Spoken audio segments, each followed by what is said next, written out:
Tem um versículo na Bíblia que diz assim: irai-vos e não pequeis. Se ficar irado, não peque. Você sabe o que significa isso? O que é ficar irado e não pecar? Eu gostaria de trazer uma reflexão nesse sentido, explorar o texto, quando Paulo cita essa passagem, que na verdade é uma citação de Salmos, de Salmo 4, lá em Efésios. Vamos começar do versículo 22. Vamos começar com o texto, né? Sempre fazer uma leitura do texto aqui e a gente pede a Deus para nos guiar nessa reflexão. Diz assim, Efésios 4, 22.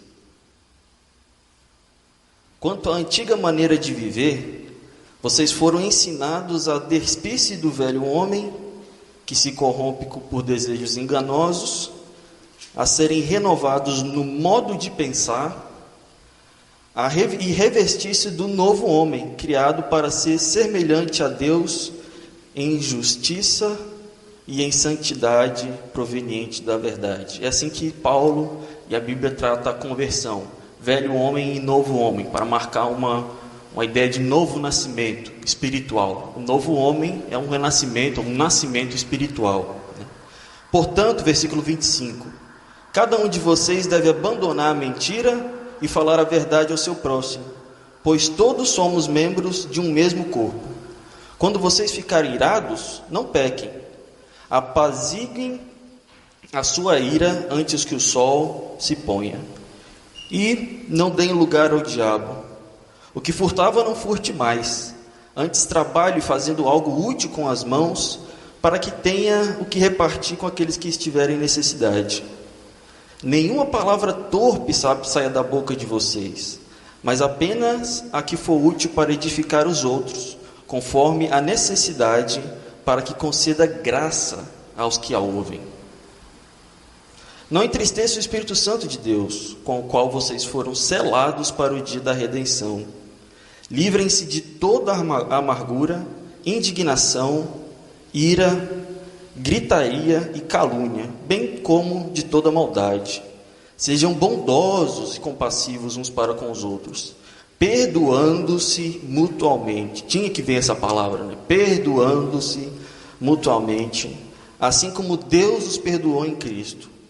Portanto, sejam imitadores de Deus como filhos amados e vivam em amor, como também Cristo nos amou e se entregou por nós como oferta e sacrifício de aroma agradável a Deus. Até aqui, louvado seja Deus por essa palavra. Vamos orar pedindo que Ele nos conduza nessa reflexão. Pai querido, que bom poder ler a Tua palavra e, como igreja, a gente pede para que o Senhor clareie a nossa mente quanto a esse entendimento. Abra os nossos olhos espirituais, Pai. Se há aqui alguma cegueira, nós pedimos que o Senhor remova isso em nome de Jesus. Se há aqui, Pai, qualquer espírito de distração, né, de interferência com aquilo que o Senhor quer falar para conosco, que o Senhor venha em poder, Pai, manifeste o Teu entendimento e mais, que o Senhor nos traga a coragem, Deus, e a capacidade de aplicar isso na nossa vida.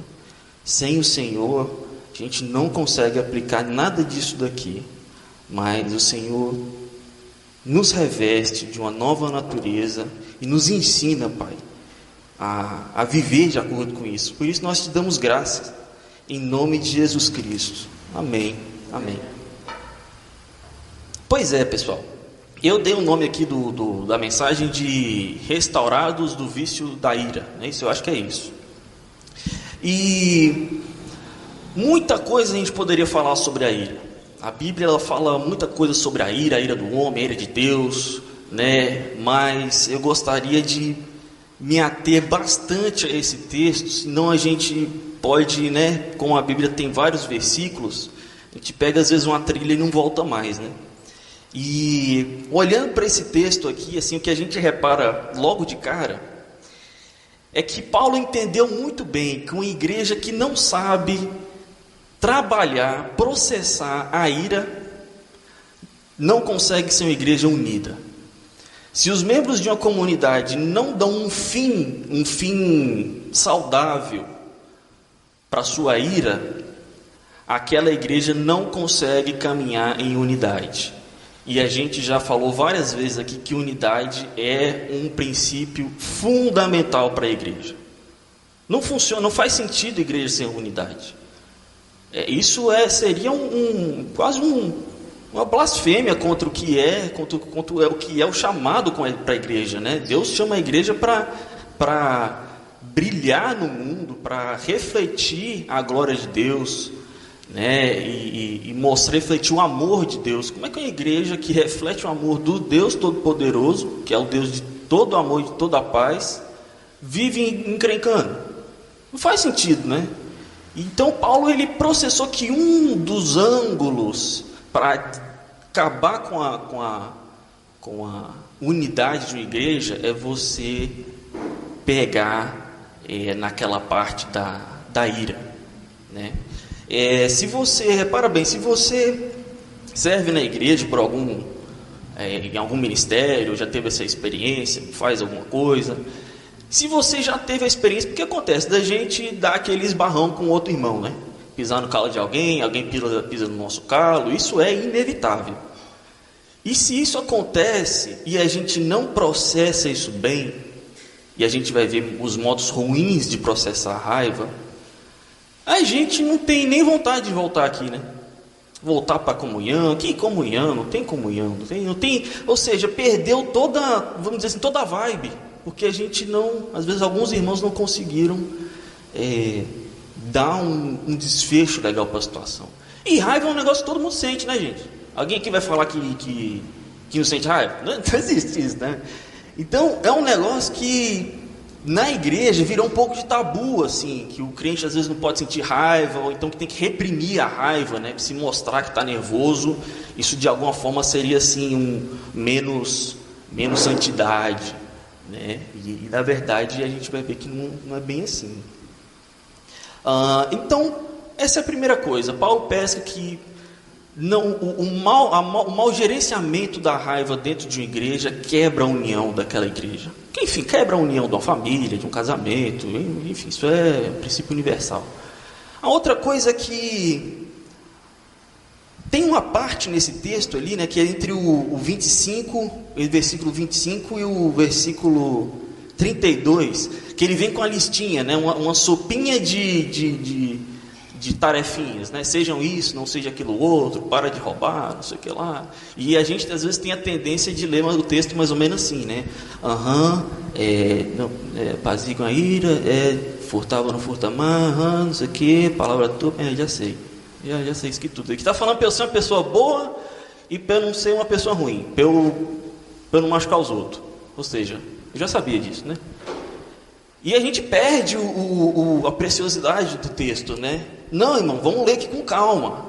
Isso daqui não é um moralismo barato. Existe uma razão disso estar sendo escrito aqui. E uma razão que eu gostaria de apontar, a primeira coisa que a gente percebe é que essa sopinha de deveres e tarefas, ela está assim, tipo, sanduichada por dois versículos muito interessantes. Um versículo vem antes dessa listinha e outro versículo vem logo depois. Forma um sanduíche, assim. E o primeiro versículo é o de Efésios 4:24, né, que ele diz assim: revestir-se do... Eu não vou conseguir falar essa palavra. Revestir-se do novo homem, criado para ser semelhante a Deus, em justiça e em santidade proveniente da verdade. Aí passa a listinha das coisas que a gente tem que fazer e que não tem que fazer. Chega lá no capítulo 5, primeiro versículo, ele diz assim: sejam imitadores de Deus. Vocês estão conferindo aí, né, gente? Para ver se eu não estou falando bobagem aqui. Confere mesmo. Então, quer dizer, antes da sopinha de regra, vem semelhante a Deus, o termo, sejam semelhantes a Deus, e depois imitadores de Deus. Olha que interessante. O foco que Paulo está querendo trazer aqui é, gente, o negócio é que nós fomos redimidos para ficar parecido com Deus. E isso não é um fardo. Isso que é o processo de libertação.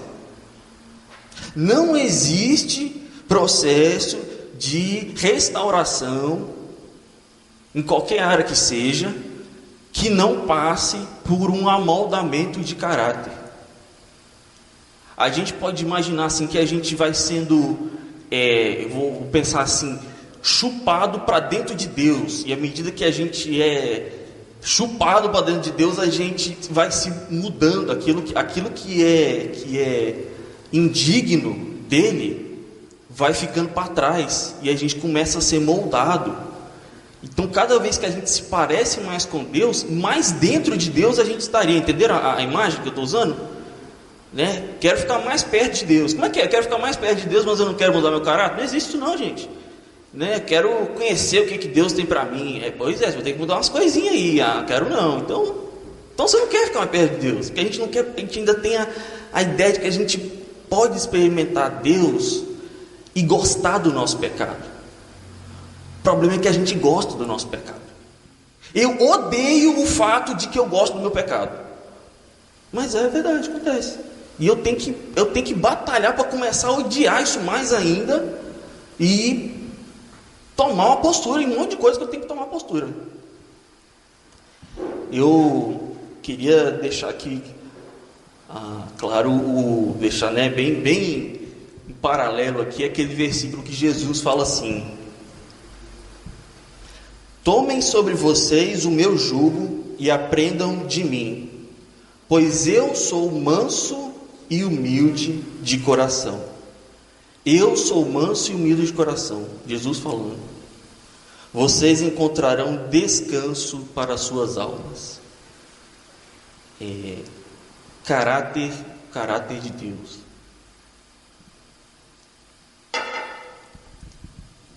Jesus é a maior expressão de Deus para a humanidade. E ele vem e fala isso aqui: aprendam comigo, sou manso e humilde de coração. Então, Paulo, numa época que não havia ainda a trajetória da cristandade, né, na história do Ocidente principalmente, estava lá atrás, né, que era a decadência do Império Romano ainda. As pessoas não tinham ideia muito bem do que era a moral de Deus. O que é ser isso, ser nova criação? O que é isso, ser manso e humilde? Paulo tem que começar a escrever o que isso significa em aspectos práticos. Então, o que significa ser honesto, ser transparente, não minta? Olha, começa a trabalhar, em vez de você roubar, olha a transformação, em vez de você roubar, tirar das pessoas que tem, você vai trabalhar para ter e pegar de você mesmo que tem e agora vai dar para quem não tem. E ele falou, essa é a lógica da transformação, né? A gente precisa fazer isso hoje também. Quando a gente fala com pessoas assim, não, a gente prega o amor. O amor, o que é o amor? O amor. A gente precisa começar a trazer isso de uma forma mais concreta para a gente, né? Não só em palavras, mas principalmente em atos, né? Em atitudes, né? A gente tem falado bastante disso lá na classe de discipulado. Como é que as nossas atitudes, elas falam, elas gritam muito mais alto do que as nossas palavras. Então, aprender de Jesus. Lendo esse texto, algumas coisas em relação à raiva também ficam claras. Aqui no versículo 26 diz assim: quando vocês ficarem irados, não pequem. Apaziguem a sua ira antes que o sol se ponha. O que quer dizer isso aqui? Não acumule raiva. E a gente é mestre em fazer isso. A gente fica com raiva, e aí passa aquele sentimento de raiva, a gente pensa assim, agora que passou a maré alta, deixa pra lá, né? Já passou mesmo. Só que passou coisa nenhuma, né, gente? Que trem fica guardado aqui numa gaveta, aqui dentro, aqui, ó, você guarda ele esconde na gaveta aqui, ó, pronto. Muito provavelmente, né, ainda mais quando a gente encontra aqueles mesmos irmãos toda semana, Paulo está falando para a igreja, né? Mas ou então você está pensando ali na sua família, no seu casamento, você convive com a pessoa, aquele mesmo assunto que você brigou aquele dia vai aparecer de novo. Coisa mais comum que tem. Não estou jogando praga não, é só falando que acontece mesmo. E aí, quando acontecer de novo, você vai sofrer a fisgada daquela segunda vez, mais aquela primeira vez que você achava que tinha esquecido, mas tinha esquecido coisa nenhuma. Aquele negócio volta com uma voadora de 2 pés juntos assim, ó, voltei, pá! E aí você pensa assim, caramba, fica mais difícil de lidar, de processar a raiva. Gente, imagina a 15ª vez que a coisa está acontecendo. Aí de repente a pessoa explode, dá aquele coisa e tal, e o outro não entende, né? Mas só quebrei o copo. Mas como assim? Você quebrou o copo, mas aí pronto, aí vira uma... O que a gente faz? A gente estoca a raiva. Quando Paulo fala assim, vá se resolver antes que o dia acabe, ele está querendo dizer, não fique remoendo, e quando a gente remói, a gente vai aumentando. Como é que tem aquele ditado? Quem conta um conto aumenta um ponto, um negócio assim. Eu não sei como é que é não, mas a gente vai aumentando o negócio. Já reparou que a gente gosta de aumentar a história, né? Deixar a história pior ainda. Parece que tem prazer em fazer isso. E aí não remói, vai lá e conversa, trata isso. Porque senão vai juntando uma com a outra, com aquela, e pá, e de repente quando você quer resolver, o negócio já virou um monstro, né? Então vai lá, apazigue sua ira antes que o sol se ponha. E muito interessante essa frase, né? Quando vocês ficarem irados, não pequem. Irmãos, pode ser uma ideia muito distante, muito esquisita, mas existe uma distância muito grande entre você ficar nervoso, ficar com raiva, e o que você vai fazer com essa raiva que você tem? A gente age no automático, né? O processo ele é rápido. Parece que a gente não tem escolha na hora, a não ser explodir, a não ser, enfim, cada pessoa que às vezes tem um jeito específico de extravasar a raiva, né?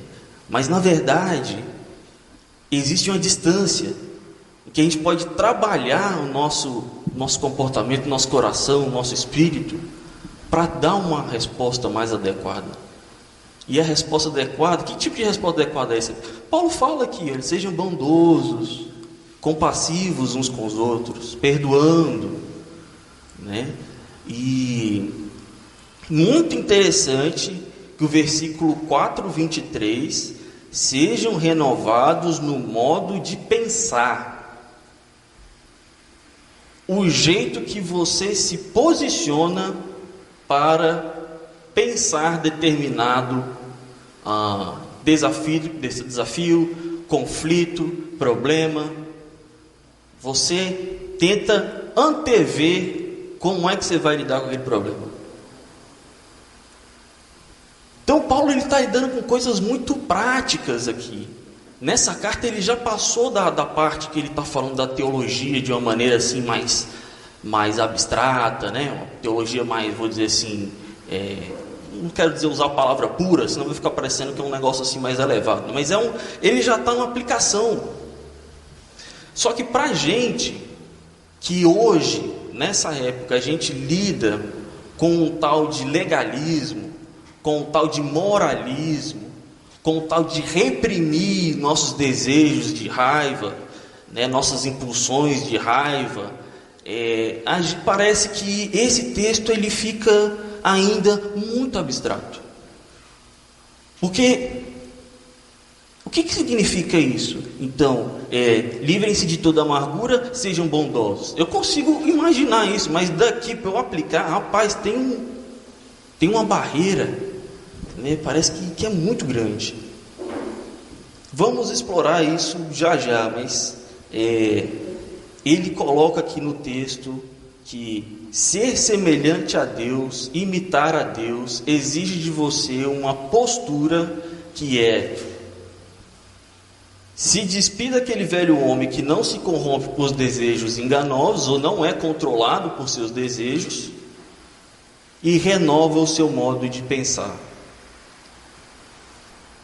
Outra coisa que a gente... Então, não acumule raiva. Outra coisa que a gente percebe: cuidado com as palavras. Cuidado com as palavras. Olha só os 3 versículos aqui, 25, o 29 e o 31. Vou ler na sequência. Portanto, cada um de vocês deve abandonar a mentira e falar a verdade. Esse é uma questão de fala, de palavra, uso da palavra, transparência. 29. Nenhuma palavra torpe saia da boca de vocês. O que é isso? É uma palavra que machuca o outro, né? Uma palavra que denigre o outro. Mas apenas a que for útil para edificar os outros, conforme a necessidade, para que conceda graça aos que ouvem. O versículo inteiro falando sobre palavra. Conceda graça aos que ouvem. E aí o 31. Livrem-se de toda amargura, indignação, ira, gritaria, que é uma coisa que envolve palavra, gritaria, calúnia envolve palavra, bem como de toda maldade. Então, o capítulo 4 de Tiago também vai fazer um paralelo muito bacana para complementar isso daqui, sobre como é difícil a gente controlar a língua. Porque existe uma proximidade muito grande entre você ficar nervoso e você usar palavras para agredir alguém. Geralmente são as pessoas que a gente mais ama. E geralmente são as pessoas que estão na reta. Porque é a mais fácil, né? De certa forma, a palavra é o primeiro instrumento que você usa para agredir alguém, geralmente. Depois você aumenta o nível, que é a gritaria. Depois você quebra alguma coisa. Aí vai aumentando. Mas o que está rápido ali é o uso da palavra. Por isso que Paulo ele destaca, olha só como ele vai e volta no tema da palavra. E eu acho muito razoável pensar que no versículo 32, quando ele fala sejam bondosos e compassivos, isso também está incluindo o uso das palavras. Porque afinal de contas as palavras têm que trazer graça. Difícil um pouquinho, né, irmãos? Difícil, né? Mas vamos lá, tem jeito. Por que tem jeito? Batalhe com a força do Espírito Santo e não com a sua. Aqui eu quero apresentar isso porque se a gente for tentar fazer isso daqui, semelhante a Deus, imitadores de Deus, são 2 prerrogativas que o ser humano por ele mesmo não consegue fazer. A gente tenta aqui acolá, né? Ou seja, existem pessoas que conseguem ser moralmente boas. A questão não é essa, mas a questão é que o nosso alvo, ele só pode ser atingido, a gente só pode chegar perto dele com completude, com riqueza, se nós estamos sendo movidos pelo Espírito Santo. Né? O versículo 30 diz assim: não entristeçam o Espírito Santo de Deus, com o qual vocês foram selados para o dia da redenção. E eu fiquei pensando, ok, por que no meio da sopinha de regra, desculpa ficar falando desse jeito, essa sopinha de regra, mas não é, né? A gente já viu que não é. Eu nem deveria estar falando assim. No meio da sopinha de uma coisa que não é regra, vem o Paulo e fala do Espírito Santo. Não entristeça o Espírito Santo. Pá, ataca lá no meio. E volta a falar de outra coisa. Volta a falar do que a gente deve fazer. Isso pode não estar muito claro nesse texto, mas isso está muito claro em outras partes, outros escritos de Paulo. Por exemplo, lá em Tito 3:5. Devido à sua misericórdia, ele nos salvou pelo lavar regenerador do Espírito Santo. Ele nos salvou pelo lavar regenerador do Espírito Santo. Olha que legal. Regeneração vem com o poder do Espírito Santo, não é a gente que se regenera. Meu Deus, como é que eu vou fazer isso aqui, tudo que Paulo está falando? Ai, que ser bondoso, perdoar, não sei o que lá e tal. Então, uma dica é, não é você com a sua força que vai fazer. Você não consegue fazer. E eu acho que isso é uma ótima notícia. Uma ótima notícia. Porque a palavra de Deus, Jesus, ele garante que nós vamos ter vitória na nossa caminhada de santificação. Gente, ninguém que entra numa caminhada de santificação conta com a oposição de Deus. Não, isso não faz sentido. Na verdade, Deus é o seu maior aliado e é Ele que promove a santificação em você. E Ele está muito interessado, mais interessado do que você, maior interessado em promover o seu crescimento espiritual. Ele garante a vitória. Ele não garante que você não vai ter que lutar. Tipo assim, se Deus garantiu que eu vou ser vitorioso, então de boa, né? Relaxei aqui. Não, não é essa a ideia. A ideia é, se você lutar na força do Espírito Santo, você vai ser vitorioso. Mas se eu não lutar, se você não lutar, não acontece nada. Porque se fosse automático o processo, Paulo não estaria falando assim, né? Nenhuma palavra torpe saia da boca de vocês. Por que está mandando a gente, comandando isso, guiando a gente nesse sentido? Porque a gente precisa se posicionar, não é automático. E muitas vezes não vai vindo da nossa vontade. Nossa, como eu estou com vontade de perdoar aquele cretino, né? Aí tu já vê a vontade, né? Então a gente precisa tomar algumas posturas, porque a gente sabe do caráter de Deus e o que significa ser moldado por um caráter de Deus, e não porque a gente está sentindo que essa é ou não é uma boa hora, é ou não é um bom momento. Não existe isso, né, gente? Quando é que você vai falar assim, agora não é um bom momento para eu me reconciliar com aquela pessoa? Não existe isso, né? O melhor momento é o momento mais, enfim, mais próximo que você puder. E lá em Gálatas 5:22, famoso Gálatas 5:22, frutos do Espírito, fruto do Espírito. Mas o fruto do Espírito é amor. Achei que a igreja toda ia gritar aqui agora, todos os frutos do Espírito junto. Amor, alegria, paz, paciência, amabilidade, bondade, fidelidade, mansidão e domínio próprio. Quando o Espírito Santo frutifica na gente, isso aqui começa a dominar a nossa lógica. Aí a gente fala, nossa, agora eu estou perdoando a mil. Tá, não é você não, presta atenção, não sai da trilha. Não é você que está fazendo as coisas, você está se abrindo para ser moldado. Continue assim, né? E aí, isso para mim trouxe, essas duas falas de Paulo em Tito e em Gálatas, trouxeram para mim por que ele está tão preocupado em colocar o Espírito Santo dentro dessa conversa.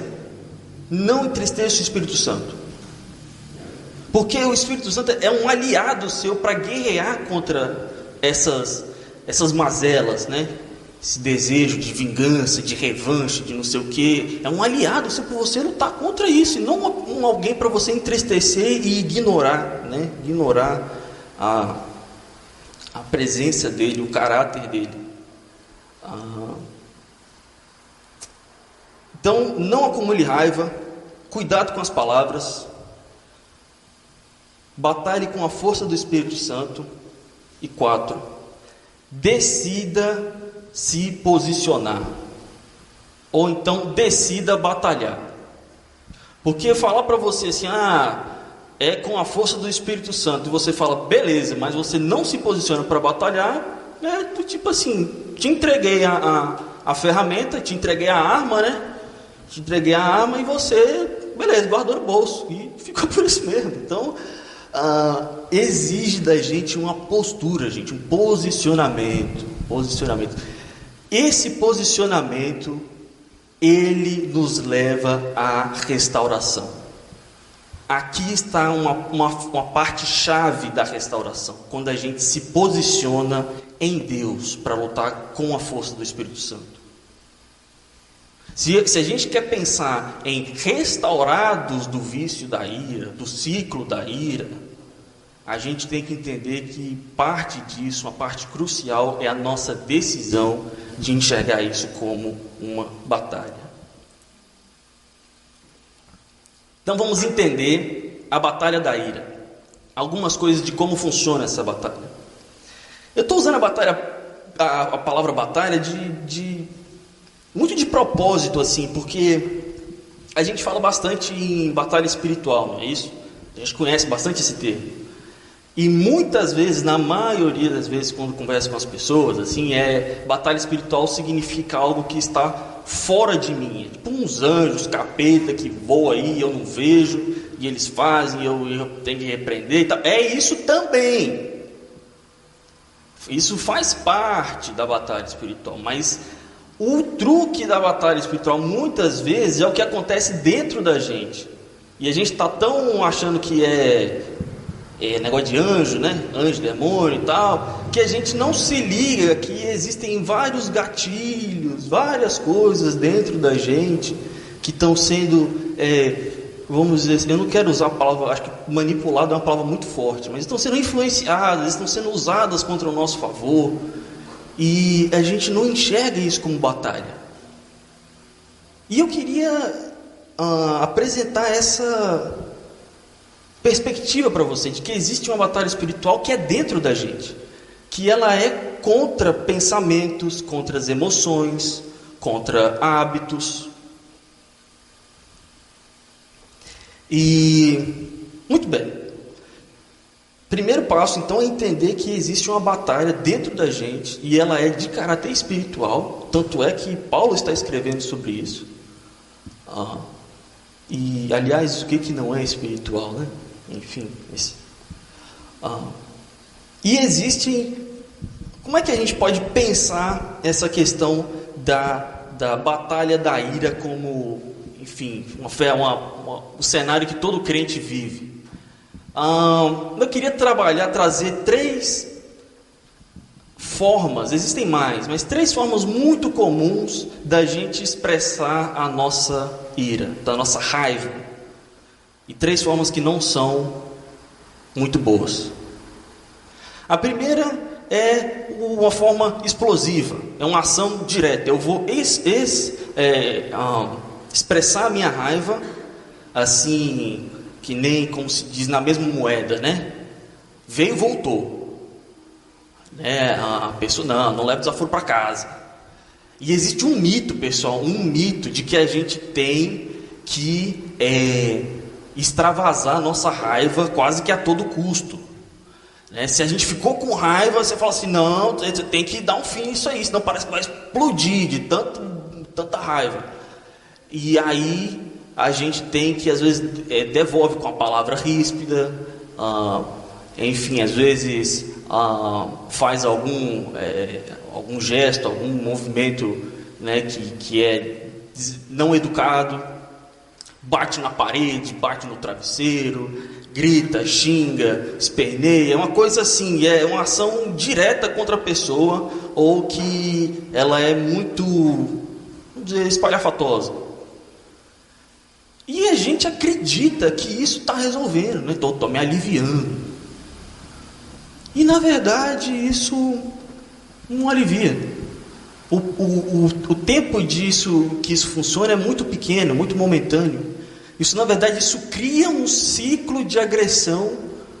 Isso potencializa uma próxima vez que você vai ficar nervoso, aumenta a chance de você querer reagir do mesmo jeito, e é muito difícil de você começar a sair desse ciclo. Você fica viciado em explodir. Então, não é uma boa forma de expressar raiva. Porque Paulo está falando, fiquem irados e não pequem. Então a gente vai ver que acontece quando a gente fica com raiva? Primeira coisa que eu estou falando é a pessoa, volta na mesma moeda e não é uma boa ideia, porque aí você vai estar pecando, aí não passou pelo crivo. Segundo, é aquele do tipo passivo-agressivo, já ouviram falar? A pessoa ficou magoada com você, ofendidinha com você, e ela vai retribuir. Ela está pensando, mas ela sabe que ela não pode retribuir diretamente. Não seria muito socialmente aceito, ia pegar mal para ela, então ela arranja meios indiretos de atacar você.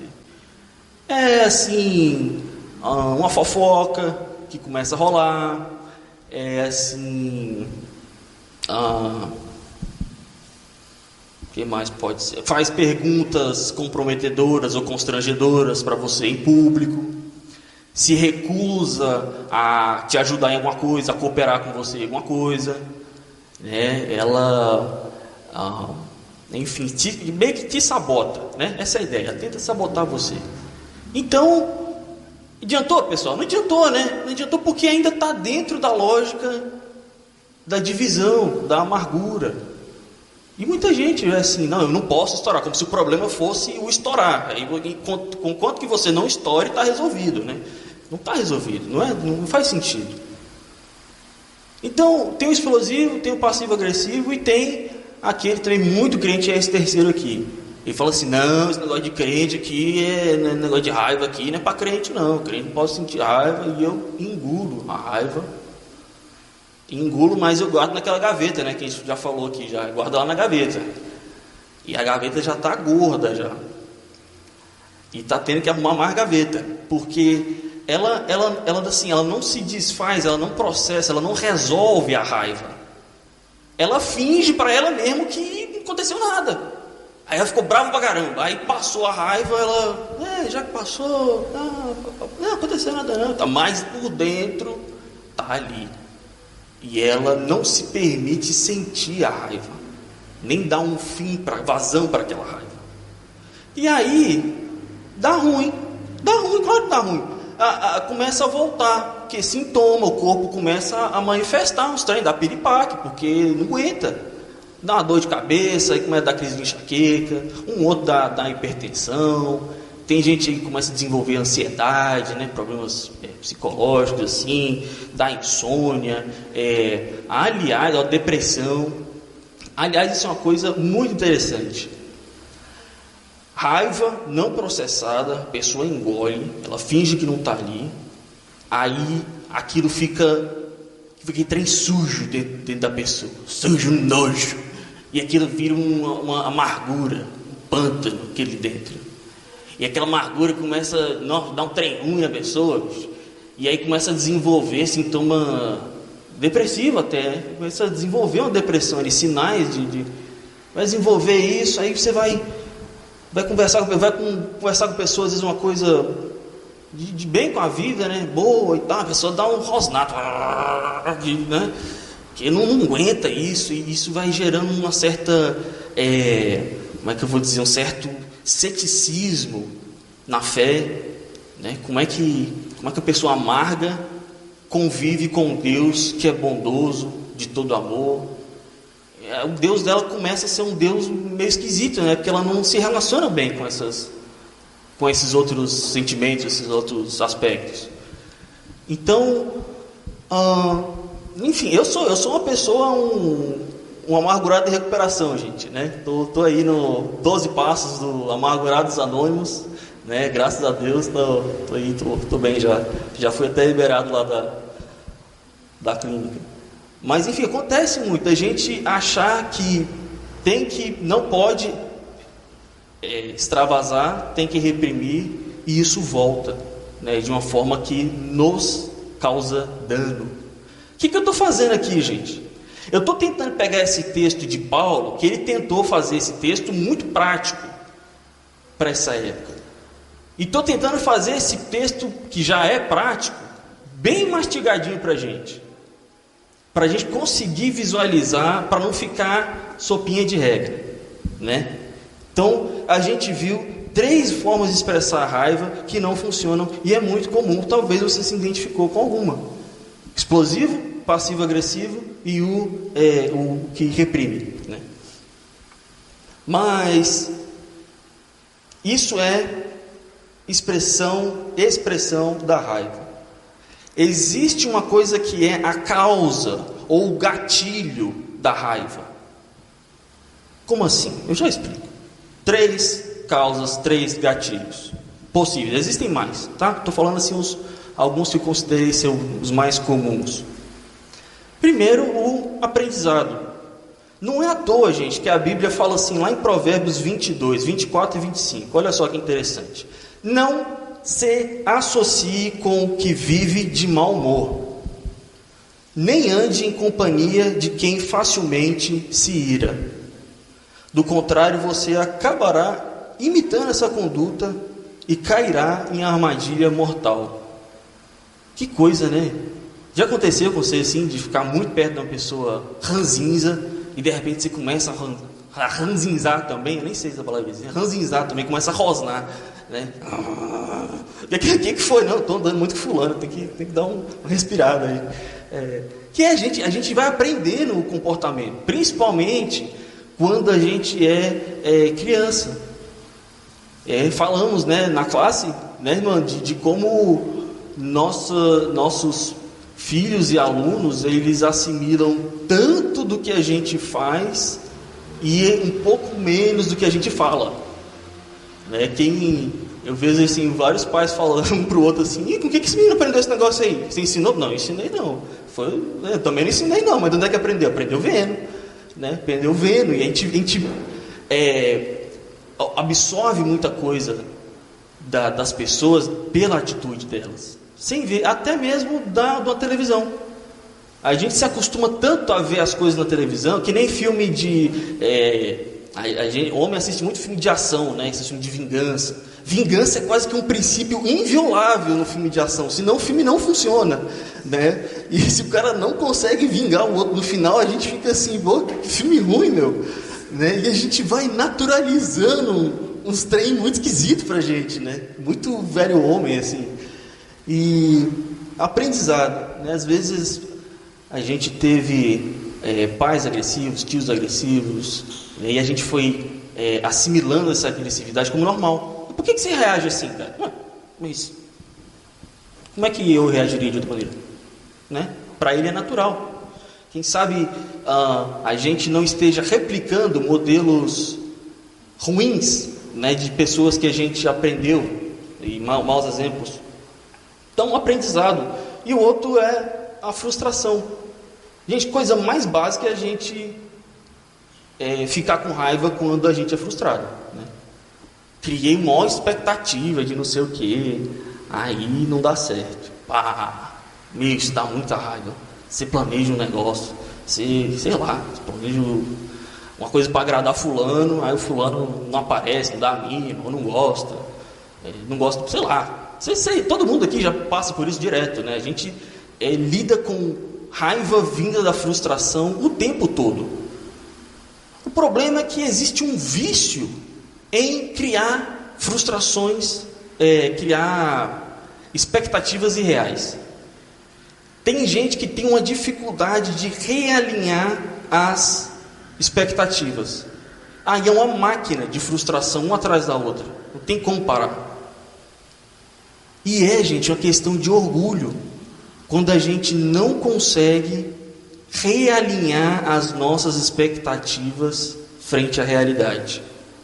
Eu queria que fosse assim, mas veio assado. Aí você tem 2 opções. Ou você readequa a sua expectativa e vê como você pode trabalhar para que aquilo mude e fique mais, né, palatável ao seu gosto. Ou você faz aquele bico assim, né? Não gostei, não sei o que lá. Isso aí vai gerando uma amargura, aquele negócio. Então, existe um vício da raiva, um vício de ficar amargurado, que é não ser alimentado por essa mansidão, por essa humildade de Jesus, que realinha nossas expectativas frente à realidade e entrega para Deus. Realinhar expectativas, né? Não é desistir dos sonhos, É assim, gente, não deu, não dá para fazer o que você queria, pronto, não tem o que você fazer ali. Então vou ter que realinhar. Se eu não realinhar, pronto. Aí eu vou ficar murmurando, porque não sei o que, quem é o culpado? Aí vamos achar o culpado. A primeira coisa que tem que fazer é achar o culpado. Não sei o que, foi fulano que não deixou ir naquela hora, não sei o que, aí pronto. Vai resolver o que isso aí, gente? Resolver nada. Vai trazer problema para os outros. Vai trazer confusão aqui, amargura, indignação, gritaria, calúnia. Vem dessas coisas. Então, aprendizado é uma forma que é um gatilho de como a gente processa aquilo que nos causa raiva, que é o quando estourar e como estourar. A frustração e o medo. O medo traz raiva, porque a gente tem medo de que algo, provavelmente algo que aconteceu no passado e te feriu, você tem medo que aconteça de novo. E aí, só o fato do que aquela pessoa está fazendo, aquilo parece para você, soa para você como aquilo que aconteceu há 20 anos atrás, e você fala, não, isso é automático, gente. Nossa, aquilo não pode acontecer comigo. Então você, de medo, você fica com raiva. Vou dar um exemplo. Eu tenho vários exemplos de várias pessoas que eu conheço, mas eu vou falar de mim, não vou ficar falando do exemplo dos outros, não. Aconteceu, eu era mais novo aí, junior, adolescente. Aconteceu o seguinte, estava num lugar, numa festa, e aí meu pai estava conversando com os amigos dele numa mesa, e eu aproximei para ver o assunto, né? E aí, eu nem sei, acho que ele nem sabe dessa história não. Aí, eles estavam debatendo um negócio, eu lembro certinho o que eles estavam debatendo. Era um negócio assim, meio intelectual, sabe, que trem assim, eu grudei naquilo ali, né? Eu gostava e tal da discussão. E aí, bicho, eu fui inventar de me posicionar, tipo, só os marmanjos lá, eu fui falar lá minha opinião e tal. E aí, meu pai me deu uma resposta assim, meio que, tipo assim, não, mas isso aí que tu falou não tem nada a ver, não. Ele não falou essas palavras, eu sei que ele não pretendeu debochar de mim, nem nada disso. Mas pra mim, me soou como um desprezo, né? Eu estava entrando no debate, eu já fui rebatido, assim, com a peteleca e... Cara, eu fiquei muito bravo. Nossa! Eu não me dei conta, mas eu guardei isso por anos. Isso motivou muitas vezes o meu estudo. Aí que eu estudei, gente. Eu estudei muito. E aí eu não percebi que essa mágoa não resolvida, ela alimentava, parcialmente meus estudos, mas isso ainda estava borbulhando ali. Aí um dia, sim, eu lembro que eu jurei no meu coração que um dia eu vou ganhar dele um argumento, né? Saí assim, vou ganhar e tal. E esqueci dessa coisa, esqueci, vírgula, né? Na minha mente eu tinha esquecido, mas depois eu fui descobrir que esses negócios que a gente acha que esqueceu, não esqueceu nada, tá tudo ali, cara. E aí, anos depois, eu já tinha formado e tal, eu estou num lugar em público, e meu pai fala um negócio, e aí meu cérebro processou ali e achou uma incongruência no que ele falou ali, um choque de lógica, né? Aí deu aquele alerta vermelho, e aí eu pensei, é agora, nossa, em público, deu mole, levantou a bola, eu já estava me vendo assim, cortando assim, e aí veio aquela raiva, aquela coisa assim, agora eu me vingarei, né? Me vingarei finalmente. E aí na hora que veio aqui, eu senti aqui, ó, a gargantinha aqui. Veio essa imagem de anos atrás, eu lá na mesa e tal. A imagem veio, cara. É muito curioso, a imagem veio.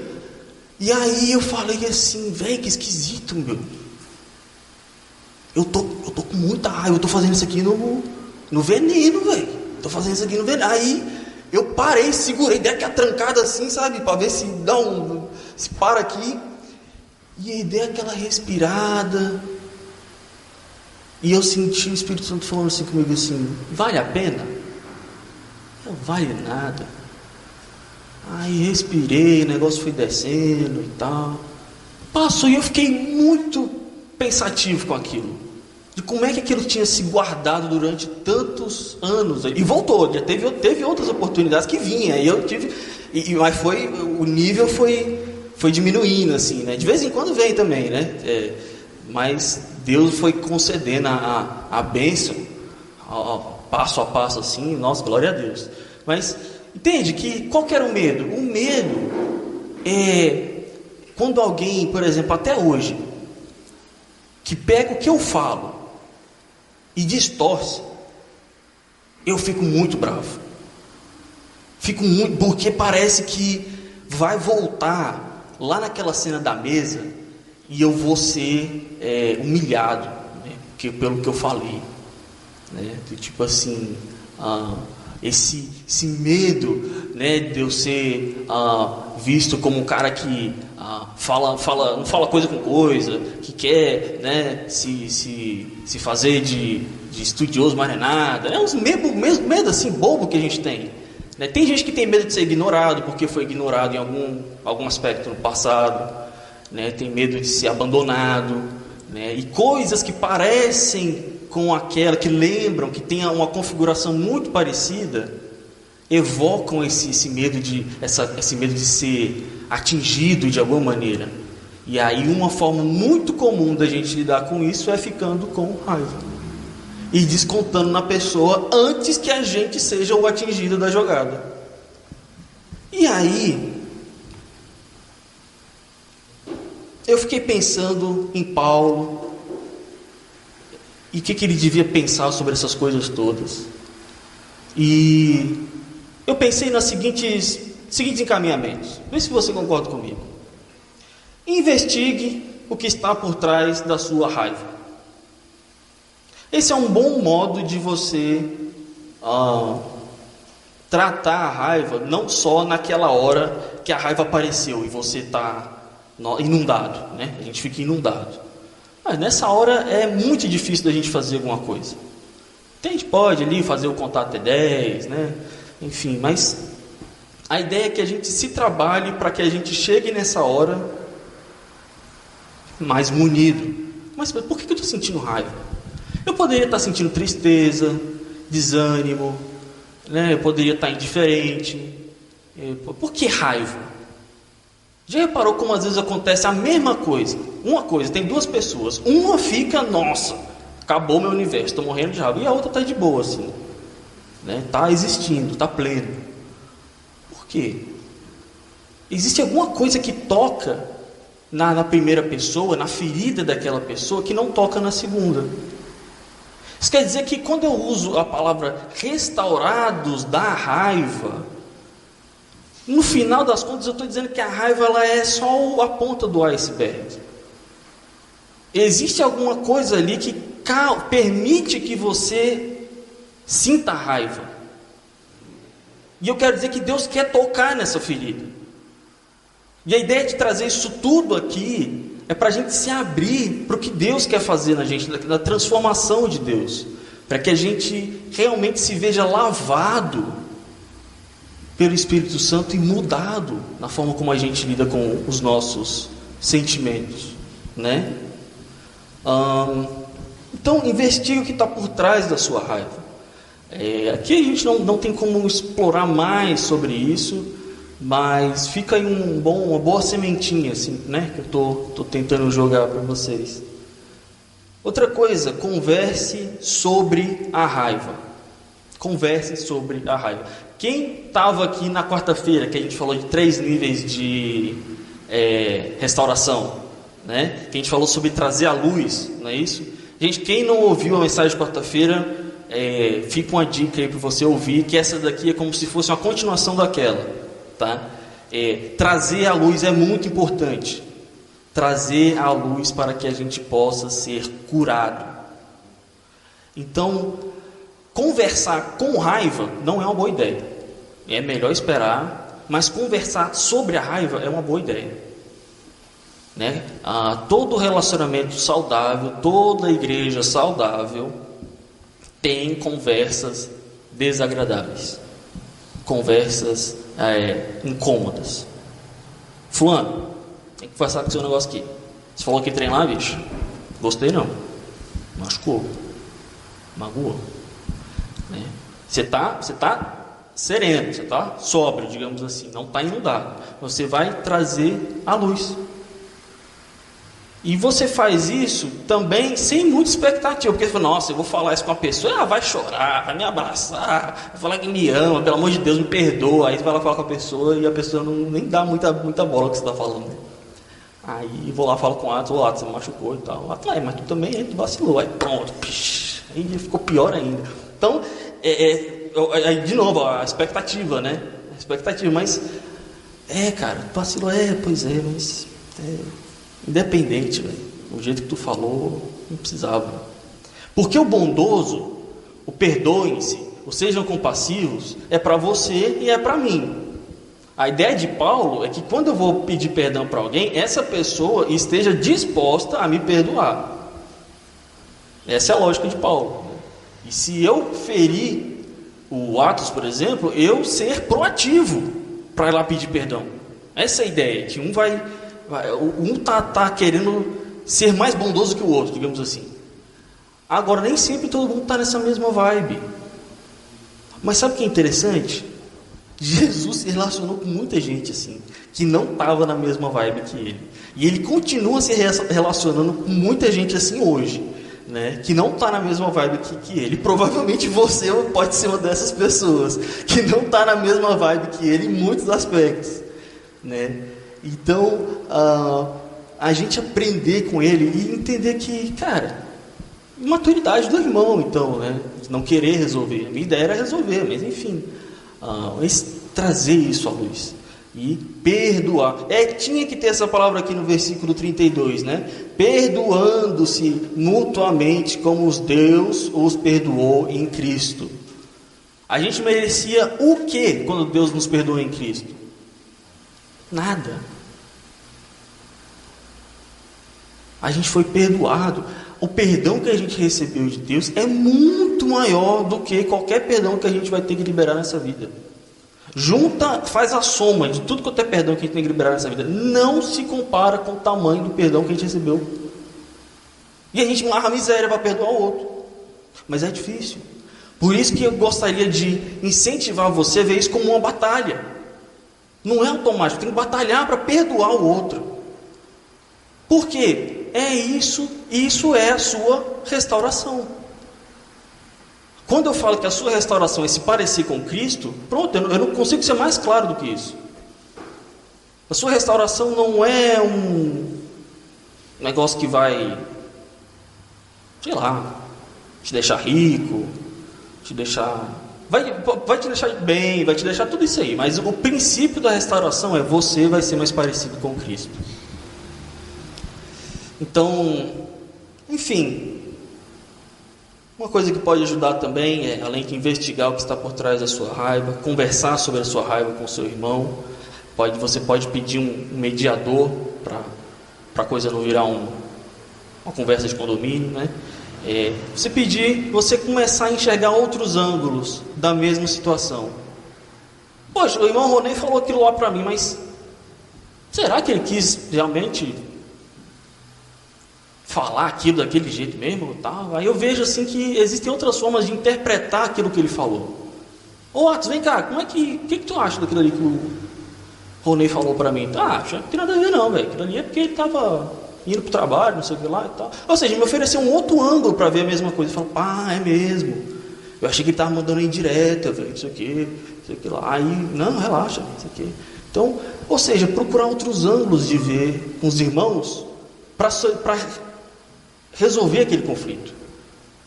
A gente vem numa toada de identificar nossos dons, nossas vocações, para que isso aprimore a nossa unidade e a nossa sincronia no reino. E uma armadilha muito comum é que a gente comece a se esbarrar. Não é que comece a se esbarrar, a gente já se esbarra naturalmente por estar em uma comunidade. E se a gente não identificar isso de antemão como uma batalha que precisa ser vencida em unidade e em nome do amor, a gente vai dar muita vazão para sentimentos errados. E eu gostaria de enfatizar esse lado do perdoe. Perdoe. Ah, eu não consigo. Eu sei que você não consegue. Ninguém consegue. É em Deus mesmo. E queria fazer um momento agora final, tá? Pra gente, a gente se falou de posicionamento, né, gente? Então eu quero convidar você a se posicionar diante de Deus. E eu não sei se alguma coisa do que foi falado aqui tocou na tua história, mas Deus quer trazer restauração para a tua vida. Que você se abra a ser moldado nessa noite. E se posicione em Deus numa batalha. Numa batalha, meu irmão, que você já tem a vitória. Se você batalhar. Não perde tempo não, começa a batalhar. Em nome de Jesus Cristo.